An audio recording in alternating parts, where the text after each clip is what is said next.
दोस्तों, आपने समाचार पत्रों और टीवी चैनलों में देखा ही होगा कि हाई प्रोफाइल केस में ईडी का नाम लिया जाता है। यह ईडी भारत सरकार के वित्त मंत्रालय के राजस्व विभाग के अधीन एक विशेष वित्तीय जांच एजेंसी है जो भारत में विदेशी संपत्ति मामला, धन शोधन जिन्हें मनी लॉन्ड्रिंग कहते हैं, आय आदि से संबंधित की जांच करती है।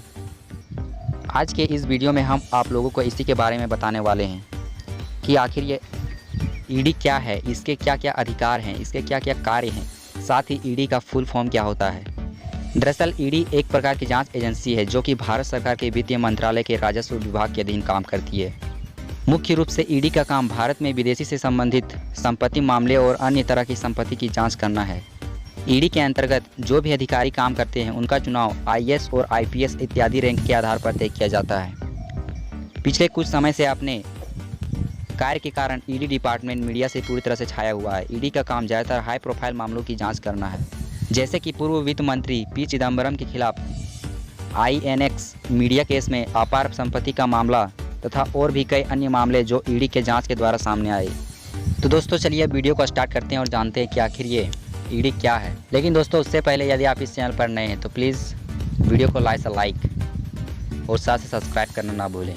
दोस्तों, चलिए सबसे पहले समझते हैं कि आखिर ईडी क्या होता है।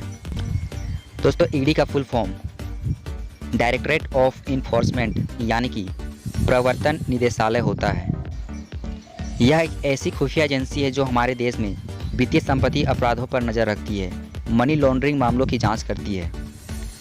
किसी भी तरह की आर्थिक उथल पुथल की स्थिति में ईडी की यह जिम्मेदारी होती है कि वह सही तरह से उस मामले की जांच करे। आर्थिक रूप से कानून लागू करने की शक्ति भी ईडी के पास होती है। दोस्तों, ईडी की स्थापना 1 मई 1956 को की गई थी। वर्तमान समय में ईडी फेरा 1973 और फेमा 1999 के अंतर्गत काम करता है। ईडी के 5 मुख्य कार्यालय हैं जो कि मुंबई, चेन्नई, चंडीगढ़, कोलकाता और दिल्ली में स्थित है। दोस्तों, अब चलिए समझते हैं कि ईडी का आखिर अधिकार क्या क्या होता है। प्रवर्तन निदेशालय को फेरा 1973 और फेमा 1999 यह 2 अधिनियम के तहत भारत सरकार की सभी तरह की वित्तीय जांच करने का अधिकार ईडी को प्रदान किया गया है। इसके अलावा सरकार ने ईडी को विदेशी मुद्रा अधिनियम के तहत उल्लंघन से निपटाने की भी पूरी छूट दी है। सरकार द्वारा ईडी को कुछ और अधिकार भी प्राप्त हैं। नंबर 1, विदेश में किसी भी संपत्ति पर कार्रवाई करके रोकथाम करने का अधिकार ईडी के पास होता है।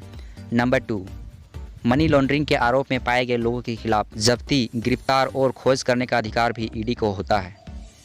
नंबर 3, वित्तीय रूप से देश में गैर कानून हो रहे कार्य को लेकर उस पर कार्रवाई करने का अधिकार भी ईडी के पास होता है।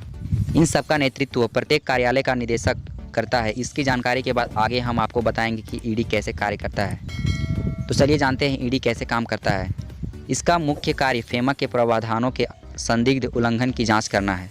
इसके अलावा ईडी के कई प्रमुख कार्य हैं, जहाँ लेन देन से संबंधित मामलों, फॉरेन एक्सचेंज से जुड़े मामलों की जांच करना भी ईडी का मुख्य काम माना जाता है। ईडी के 10 जनरल कार्य हैं, जिसमें से प्रत्येक में एक उप निदेशक और 11 उप क्षेत्रीय कार्यालय हैं। नंबर 1 पे आता है निर्यात मूल्य को अधिक आंकना और आयात मूल्य को कम आंकना। इसके अंतर्गत अगर इस तरह की एक्टिविटी किसी भी व्यक्ति के द्वारा की जाती है तो ईडी यानी कि डायरेक्टरेट ऑफ इन्फोर्समेंट उस पर जाँच करके कार्रवाई करता है। नंबर 2, हवाला लेन देन की संपत्ति की जांच करना। ईडी द्वारा इंक्वायरी करने पर व्यक्ति के लेन देन की जांच की जाती है। नंबर 3, विदेशों में संपत्ति की खरीद।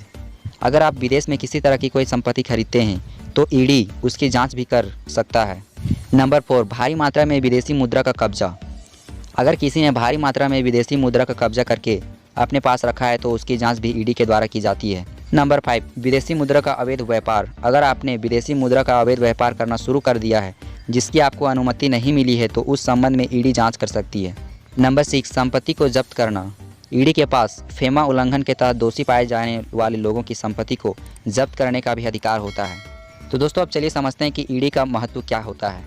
ईडी की महत्व देश में काफ़ी मानी जाती है क्योंकि ईडी के अधिकारों के कारण ही सरकार वित्तीय कानून का भार उन पर सौंपती है ताकि देश में पूरी तरह से कानूनी व्यवस्था बनी रहे और नियमों का पालन हो सके।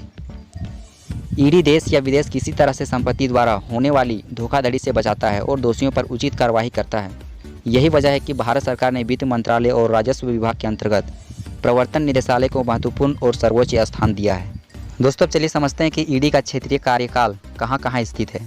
वर्तमान में ईडी का क्षेत्रीय कार्यकाल कोलकाता, गुवाहाटी, पटना, बेंगलुरु, जयपुर, चंडीगढ़, मुंबई, पणजी, अहमदाबाद, लखनऊ, जालंधर, दिल्ली, श्रीनगर, हैदराबाद आदि शहरों में स्थित है। दोस्तों, ईडी की जांच की बात करें तो हमेशा अपने 5 मूल्य पर चलने वाली ईडी अखंडता, जवाबदेही, प्रतिबद्धता, उत्कृष्टता और निष्पक्षता के साथ अपना काम करते हैं। देश में हो रहे गैरकानूनी काम पर यह भी अपने अधिकार का उपयोग करते हैं।